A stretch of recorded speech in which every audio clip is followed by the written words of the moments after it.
Hey this is Ranjan, review by চ্যানেলে আপনাদের স্বাগতম। আজকের ভিডিওতে কথা বলবো শাকিব খানের প্রিন্স সিনেমার রোমান্টিক গান নিয়ে। হ্যাঁ, প্রিন্স সিনেমার নতুন একটি রোমান্টিক ট্র্যাক রিলিজ করা হয়েছে যার নাম হচ্ছে পরী।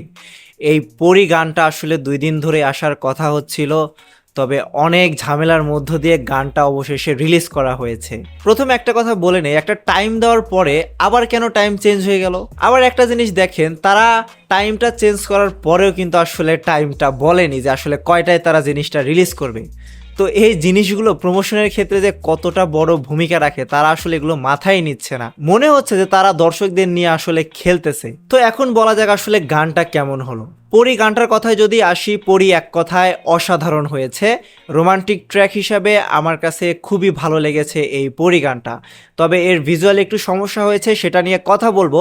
তবে এর পজিটিভ বিষয়গুলো নিয়ে আগে কথা বলি। প্রথমে আসি শাকিব খানের অভিনয় নিয়ে। হ্যাঁ, জ্যোতির্ময়ীর সাথে শাকিব খানকে দারুণ মানিয়েছে।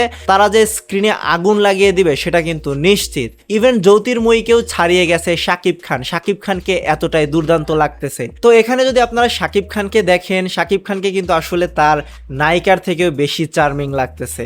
বিশেষ করে এর মেইন পজিটিভ বিষয় হলো গানের হুকটা। হ্যাঁ, গানের হুকটা এতটাই ভালো যে আপনি বারবার শুনতে চাইবেন। ইমরান মাহমুদুলের রাক্ষসের যে দুটো গান এসেছে, সেই দুটো গান কিন্তু মানুষের তেমন একটা পছন্দ হয়নি।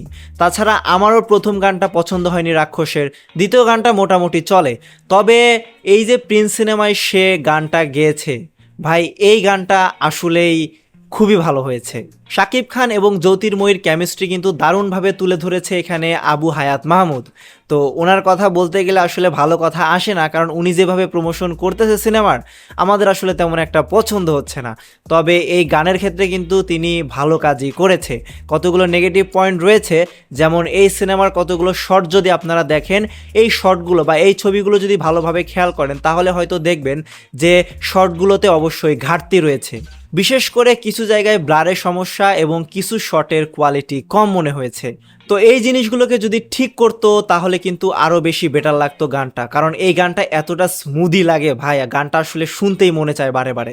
আপনারা তো জানেন যে গানটা শ্যুট করা হয়েছে ভারতের রাজস্থানে। তো রাজস্থানের ওভারঅলের সৌন্দর্যটা কিন্তু আসলে অনেক বেটার লাগতেছে স্ক্রিনে। আর ওইখানের সৌন্দর্যটা এত সুন্দরভাবে তুলে ধরা হয়েছে, চোখ ধাঁধানো সব সিন। তবে এইখানে একটা জিনিস বলি, তারা কিন্তু আসলে ওই একটা জায়গায় এই গানের শ্যুটটা কমপ্লিট করেছে, ওই রাজস্থানের ওই মরুভূমিটা, আর একটা হচ্ছে ওই বাড়ি বা ওই একটা প্লেস।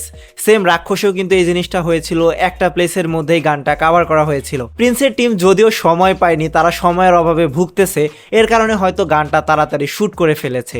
তারা যদি সময় পেত তাহলে হয়তো আরও 2-1টা জায়গায় শ্যুট করতে পারতো, গানটা আরও বেশি দেখার মতো হতো। এক কথায় বলতে গেলে গানটা দারুণ হয়েছে, গানটা আমার বেশ পছন্দ হয়েছে।